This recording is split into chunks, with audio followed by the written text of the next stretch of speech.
వేణుస్వామి అని ఒక ఆయన ఉన్నాడు తెలుసు కదా. ఎవ్వరు అడగక ముందే అందరు జాతకాలు చెప్పి సోషల్ మీడియాలో వైరల్ అవుతుంటాడు. ఆ వేణుస్వామికి పేర్లు గుక్కే అంత ఖాళీగా ఉంటదేమో. పొద్దాక మందెవరు అడగక ముందే వాళ్ళ జాతకాలు చెప్పుకుంటా పొద్దెల్లదిస్తాడు.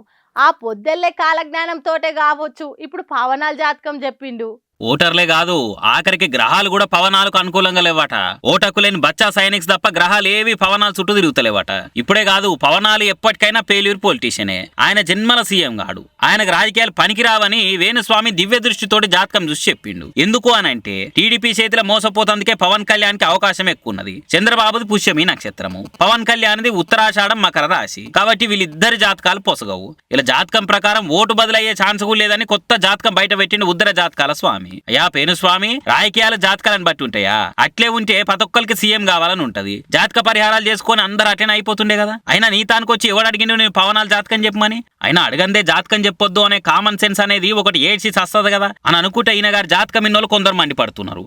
అయినా ముందు మీ జాతకం చూసుకోరాదు సరిగ్గా. మీ జాతకమే మంచిగా ఉంటే ఇట్లా మంది జాతకాలు చెప్పుకుంటా పొద్దున్నకి ఎలా తీస్తుంటారు? ఎవరిని గెలిపియాలో జనాలు చూసుకుంటారు. మీరేదైనా పోయి అక్కడికి వచ్చే పని చేసుకోరి. 2023 ఎన్నికలకు ఇట్లనే కేసీఆర్ సీఎం అవుతాడు, కేటీఆర్ మంత్రి అవుతాడు అని చెప్తిరి. ఏమైందో అందరు చూసిర్రు. అసలే సైనిక్స్ తో పెట్టుకుంటారు జర పైలమ్మల్లా అని ఈయన గారు లేటెస్ట్ జాతకం ముచ్చటిన్నోళ్ళు ఇంకొంతమంది కామెంట్లు చేస్తున్నారు.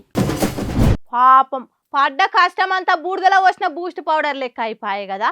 తెల్లందాకా పొద్దుందాకా కష్టపడిన చదువంతా గంగల కలిసిపాయి. ఇలా బద్ధకం పాడుగాను. అరే జర చూసుకోవాలి కదా.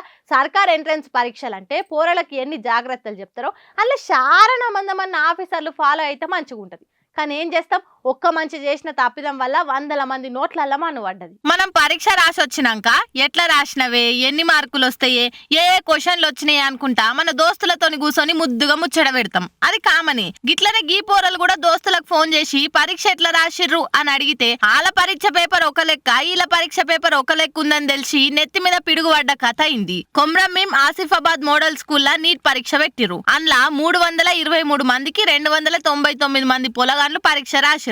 అయితే ఈ బుజ్జిలిద్దరు పరీక్ష వచ్చినాక వాళ్ళ దోస్తులకు ఫోన్ చేసి ఎట్లా రాసినవే, ఫస్ట్ క్వశ్చన్ ఆన్సర్ కి ఏం రాసినవే అని పేపర్ గురించి మాట్లాడుతుంటే వాళ్ళ పేపర్లు ఉన్నాయి, వీళ్ళ దాంట్లో లేవు, వీళ్ళ దాంట్లో ఉన్నాయి, వాళ్ళ దాంట్లో లేవు. అంతేనా బుజ్జి? నేను ఈరోజు నీట్ ఎగ్జామ్ అటెంప్ట్ చేసిన 2024 ఆసిఫాబాద్ మోడల్ స్కూల్లో.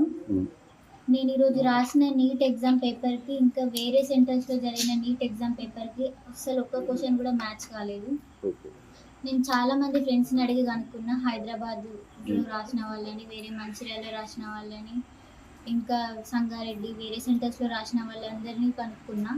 వాళ్ళ క్వశ్చన్ పేపర్ మొత్తం వేరే ఉంది. ఓన్లీ ఆసిఫాబాద్ మోడల్ స్కూల్లో జరిగిన క్వశ్చన్ పేపర్ మాత్రం వేరే ఉంది. అది సంగతి.